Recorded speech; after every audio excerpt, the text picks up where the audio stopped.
Before our first networking break and innovation showcase experience, I'd like to invite Jamie and Noe Sans to the stage to present some prestigious CII awards. As we recognize our CII award recipients, let's note that it's not only the individuals that we're recognizing, but their organizations that have helped make it possible for the sharing of time, talent, and leadership that have been so meaningful and valuable to CII and our industry. And for some of these individuals, this has been with more than one company.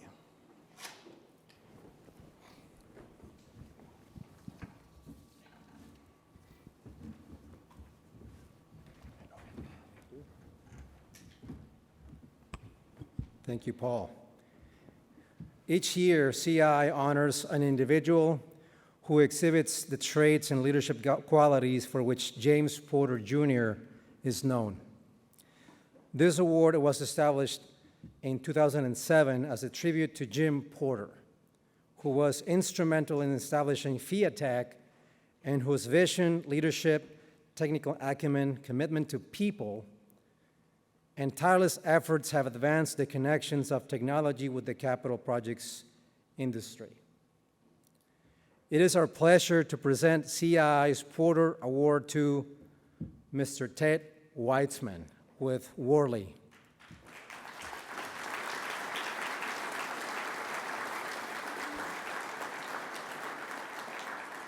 Now, why Ted?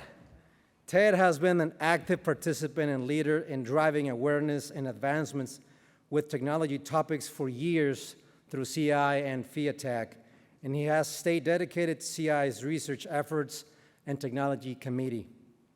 As a technologist and technology advocate, Ted is known for his focus in minimizing risks and increasing efficiencies, and we know firsthand how passionate he is in supporting the empowerment of the next generation of leaders in our industry as we navigate an ever-changing landscape. Ted helped us champion and continue to help us champion the efforts to bring CII AWP data requirements into publication, which has garnered industry attention in helping pave the way for digital project execution in connection with advanced work packaging methodology. Ted's colleagues and members of CII see him as a transformational leader. We do.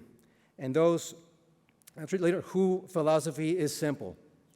If we build better, the world is better. It is my honor to present the James B. Porter Jr. Award for Technology Leadership to Ted. Please join me in congratulating Ted as he joins us on stage.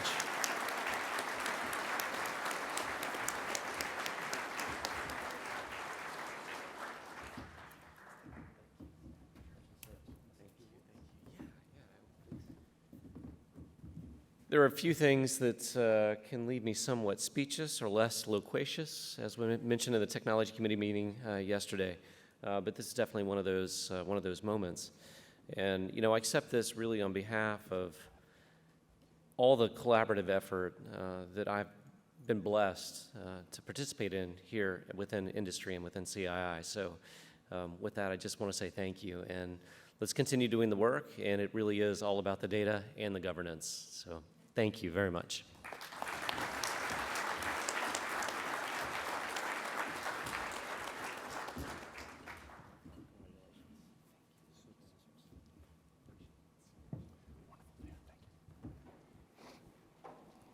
Next up, the Tucker Award.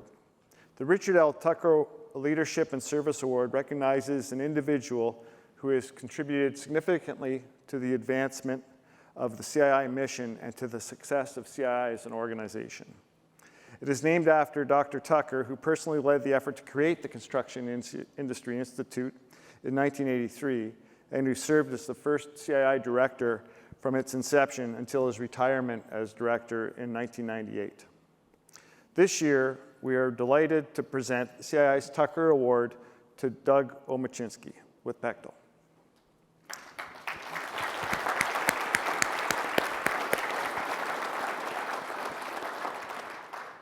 Doug's passion for the mission of CII is undeniable.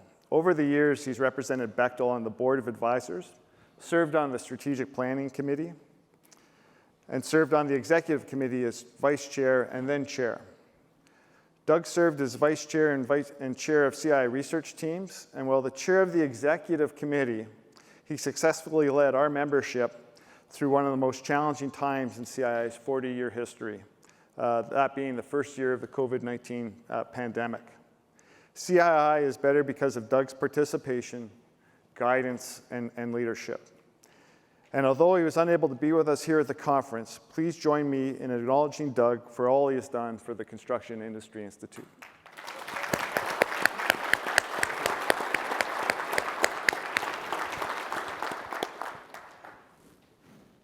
Thank you, Noe. Thank you, Paul. So the next award is the Carrol H. Dunn Award. It's the Award of Excellence, and it was established in 1985 to honor an individual for significant achievements in improving the engineering and construction industry. This award is CII's highest honor, and it's recognized as one of the most prestigious awards of its kind in the construction industry. It's my absolute honor to present the CII Carrol H. Dunn Award this year to Mr. John Fish.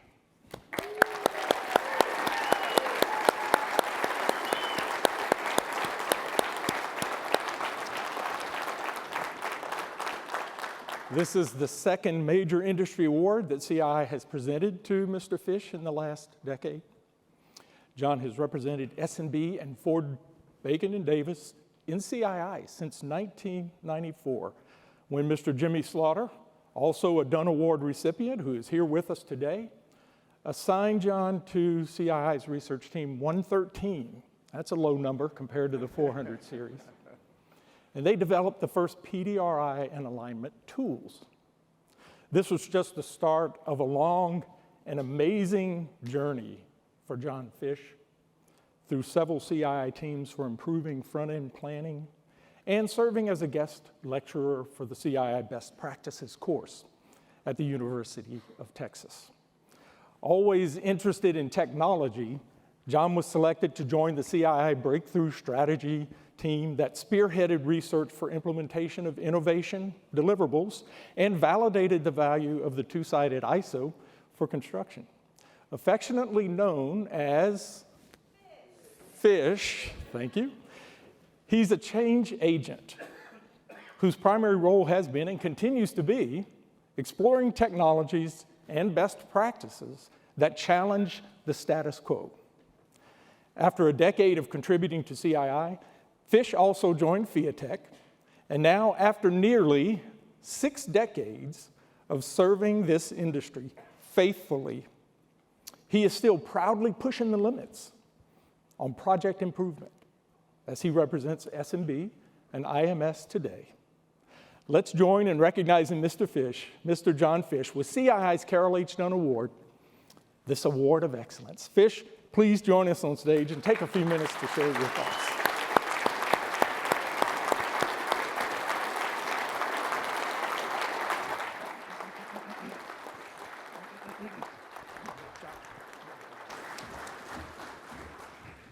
This is it was a truly unexpected award, so I want to say thank you to everybody who made this possible.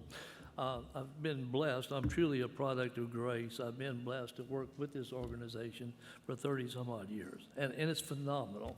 The people and the talent that are trying to make a difference, on this industry. So I have to thank everybody that I've served with, and specifically the staff of CII who has kept the wheels rolling, for so long. I'd like to make a little bit of, because there's at least 3 people I want to make specific mention to. And the first one, of course, is Mary, my love, my wife. Where are you, Mary? She keeps while I'm out chasing rainbows, she's keeping the rocks going. And a lot of you who know me, I'm a starter. I'm not a finisher. And she has to come along behind me, and she has to proof everything I do. I leave out words, I misspell words, all that kind of stuff. She faithfully, for 32 years, been walking behind me and closing the cabinet doors that I leave open. So And we talked about Mr. Slaughter. Jimmy Slaughter's been my true inspiration. He brought me to CII. He introduced me to it in 1992, 93. He said, Fish, we're going to CII. I couldn't spell CII. I didn't even know what it was. And he said, we're going to develop a scorecard for evaluating the front end, how well we evaluate the front-end planning of project. That was a PDRI. In true Jimmy fashion, he figured it's going to take maybe, 4 or 6 weeks and we'll be done with it. Well, it was a year later, I guess. Dr. Ed Gibson was also on that team, and he took us through the academic rigors in order to get really true research. So I have to give Dr. Ed a lot of credit here, and I served on 5 other teams with him, almost all related to front-end planning. And of course, the late Rick Moore, who was the president of Ford Bacon and Davis, a division of S&B, he actually supported me and funded and encouraged me to continue to participate and bring the information back to the organization. And he implemented almost every best practice for Ford Bacon and Davis. As such, we looked to be a lot larger company than we really were, and that was part of the intent. I said I've been around here for a while, okay? I started in 1964. Many of you may not know what this is. It's an electric eraser. This was high tech when I started in the industry, okay? So it was a drafting room with 200 people, 200 drafting tables, open room just like this, 200 drafting tables, all men. There wasn't even a woman's restroom available. So that was an interesting era. I went west to Texas to get my fortune, and I ended up at S&B Engineers and Constructors, 1973. In 1973, this was high tech. This is an HP handheld reverse Polish notation calculator that does trigonometric functions and cost $400 in 1973. That was high tech. And like me, it still works. So, let's see, where was I now? I actually, in 1980, we developed, I bought a personal computer. I actually taught myself to program. And we actually started developing the project information management system for S&B on a 1980 it's called a transportable computer. It weighs 22 pounds. It's not a laptop for sure. But from that came the information management system. So I traded my eraser, I traded my pencil, and I traded my HP calculator for a real computer. And that started me in a whole new career path. After only 50 years, I retired from S&B, by the way.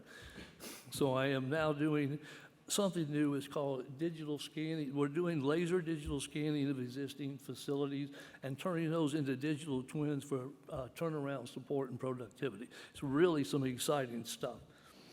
Now, I've got to leave you guys with a story. If you deal with fish, there's always going to be a story. And for those of you who know me, relax. It won't be a Thibodeau and Boudreaux story this time. But there's some stories that stick with you, that you remember all of your life.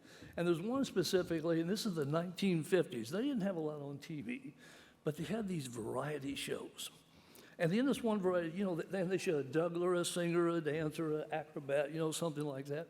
And the one variety show, they had around the corner, they had a huge crane, and they had this tremendous wrecking ball.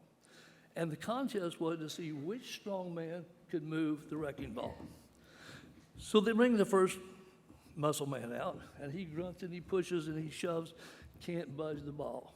3 more muscle men come out, grunt, push, cannot even begin to budge this ball. Along comes a little man. He looked like Pinocchio's father. Little glasses down on his nose, stood about 5 foot tall, weighed 85 pounds, and he's carrying a 3-legged stool in one hand and a ball-peen hammer in the other hand. And the MC says, what are you going to do here? He says, I'm going to move your ball. And the guy said, well, have at it. The little man looked at the ball. He found the exact spot that he wanted. He set his little 3-legged stool down, and he began to ping. ping, ping. So the announcer says, you know, this is going to take a while, so we'll go on and do some acts. They would go on and do acts, and every time they would come back to the little man, and he's sitting there, ping, ping, ping. 2/3 of the way through that show, that ball started to move. By the end of that show, that little man with a 3-legged stool and a ball-peen hammer had that ball swinging in a large arc across the street. And that, ladies and gentlemen, and for all of you younger people out here in the audience, and I think I can safely say that's all of you right now. So don't forget that almost any unmovable, I know we're trying to change the industry, and it seems hard to do, but almost any seemingly unmovable object can move with the power of the ping. So that's my message for you. Do not forget the power of the ping. And if you listen closely, years from now, you may even still hear fish pinging in the distance. Thank you all.